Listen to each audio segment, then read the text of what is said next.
नमस्कार मंडळी, तुमच्या सर्वांचं साधनाज वन किचनमध्ये स्वागत आहे। मंडळी, आनंदी राहा, हेल्दी राहा।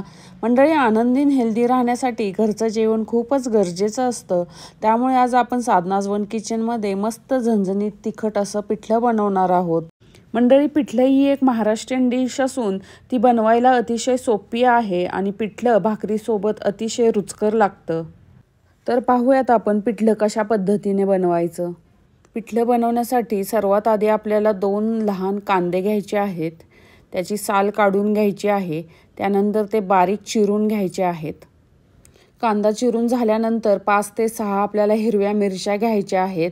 ह्या जास्त गडद रंगाच्या असल्यामुळे मी 5च घेतलेले आहेत, कारण ह्या मिरच्या खूप तिखट असतात।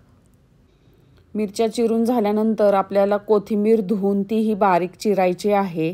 कोथिंबीर चिरून झाल्यानंतर आपल्याला लसूण घ्यायचा आहे, तो सोलून चांगला चेचून घ्यायचा आहे। जास्त असा चेचायचा नाही लसूण, फक्त वरचे वर चेचून घ्यायचा आहे। 1 वाटी मी इथे बेसन घेतलेलं आहे, पाणी घालून ते फेटून घ्यायचे आपल्याला। बेसन अशा पद्धतीने फेटल्यामुळे आपल्या पिठल्यामध्ये गुठळ्या होत नाहीत, पिठलं हे चांगलं होतं। गॅस चालू करून कढई ठेवायची आहे, त्यामध्ये 1 चमचा तेल ओतायचं आहे, जिरे, मोहरी, हिंग घालायचं आहे। त्यानंतर आपण बारीक चिरलेल्या मिरच्या घालून घ्यायच्या आहेत। टेचलेला लसूण घालायचा आहे। त्यानंतर गॅस बारीक करायचा आहे, चिरलेला कांदा घालायचा आहे। सर्व मिश्रण हलवून घ्यायचं आहे। मंद आचेवरती गोल्डन ब्राऊन होईपर्यंत ते भाजून घ्यायचं आहे। कांदा चांगला भाजल्यानंतर त्यामध्ये 1 चमचा हळद घालायची आहे।